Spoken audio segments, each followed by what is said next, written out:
안녕하세요. 11월 2일 월요일 아침입니다. 11월이 되면 왠지 겨울이 시작된 것 같은 그런 느낌이죠. 말씀과 함께 새롭게 여는 소망의 아침을 시작하겠습니다. 라일은 매일 무릎을 꿇고 보내는 시간만큼 잘 사용하는 시간은 없다라고 말합니다.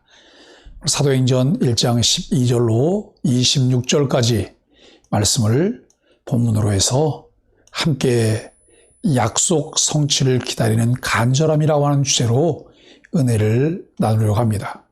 11 제자를 비롯한 약 120명의 무리가 예루살렘의 한 다락방에 모여 마음을 같이해 기도에 힘씁니다. 그때 베드로가 유다를 대신할 사람을 세우자고 제안합니다. 기도한 후 예수님이 계실 때 제자들과 함께 다니던 사람 중에서 제비 뽑은 결과 마띠아가 11 사도의 수에 들어가게 되었습니다. 부활하신 예수님이 승천하신 후 예루살렘으로 돌아온 제자들은 당국의 감시를 받게 되었습니다. 절체절명의 위기 순간에 그들이 모여서 한 일은 마음을 같이해 기도하는 것이었습니다. 기도는 모든 염려와 불안을 물리칩니다.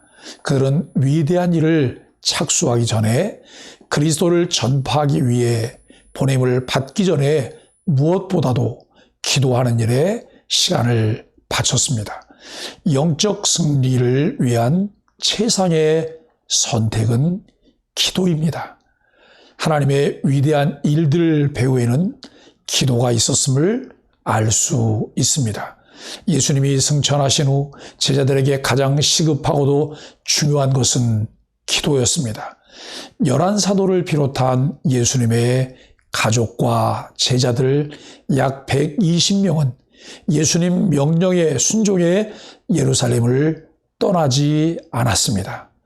예수님이 승천하신 감람산에서 예루살렘까지는 안식일 규정을 따라 이동 가능한 거리인 2000규빗, 약 1.1km 안에 있었습니다. 제자들은 한 다락방에 모여 마음을 앞에 전심으로 기도하며 아버지의 약속하신 것을 기다립니다. 기다림의 때는 기도할 때입니다. 예루살렘을 떠나지 말고 아버지의 약속하신 것을 기다리라고 하셨는데 그 말씀대로 기다리면 성령으로 세례를 받게 될 것이라는 말씀입니다. 구하고 찾고 문을 두드리는 자에게 좋은 것을 주시겠다고 약속하십니다. 누가복음에서는 그 좋은 것을 성령으로 말씀하십니다. 11 사도를 비롯한 제자들은 다락방에서 무엇을 위해 기도했을까요? 우리 공동체가 마음을 앞에 우선적으로 집중해 기도해야 할 일은 무엇인가요? 예수님이 승천하신 후 그들은 허탈한 상태에 놓여 있을 수 있었으나 예수님께서 분부하셨던 그 약속을 붙잡고 있었기에 흩어지지 않았습니다. 한자리에 같은 목적을 갖고 모일 수 있었습니다.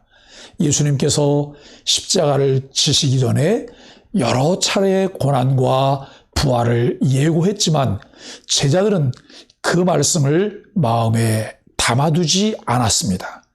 그렇기 때문에 예수님의 십자가 죽음 후에는 뿔뿔이 흩어졌고 낙심하고 있었습니다. 그러나 승천 후에는 약속의 말씀을 붙잡고 있었기 때문에 한 마음으로 전혀 기도에 힘쓸 수 있었다고 하는 것이죠. 우리가 기도할 때 하나님은 우리의 부족함에 온전함을 더하십니다. 약 120명의 무리가 간절히 기도할 때 하나님은 베드로의 마음을 감동시키셨습니다. 가룟 유다를 대신할 사도를 선출하게 하셨습니다. 유다는 제자였으나 예수님을 잡는 자들의 앞잡이가 되어 비참하게 생을 마쳤습니다. 사도로 세울 사람의 요건은 예수님 공생의 기간에 제자들과 함께 다녔던 사람 이어야 했습니다. 이에 기도한 후 요셉과 마띠아 중에서 제비 뽑기로 마띠아를 선출합니다. 제비 뽑기는 선택의 주권을 하나님께 맡기는 것이었습니다. 하나님은 성령을 보내시기 전에 12사도의 수를 채워 복음 전파를 준비하게 하십니다. 오늘 우리의 사명 또한 사도의 사명처럼 부활의 증인으로 살아가는 것, 즉 땅끝까지 복음을 전파하는 것입니다. 가룟 유다를 대신해 사도로 세울 사람의 요건과 사명은 무엇인가요? 부활의 증인으로 살아가기 위해 내가 준비해야 할 것은 무엇이 있을까요? 가룟 유다는 제자로 부름받아 사도의 반열에 설 수 있었으나 결국 그는 그 모든 것을 감당하지 못하고 자기를 선택하여 갔습니다.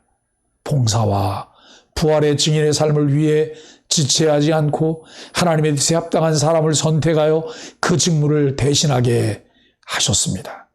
하나님의 은혜로 자녀로 하나님의 일꾼으로 부르심을 받았다면 이제 우리에게 필요한 것이 무엇일까요?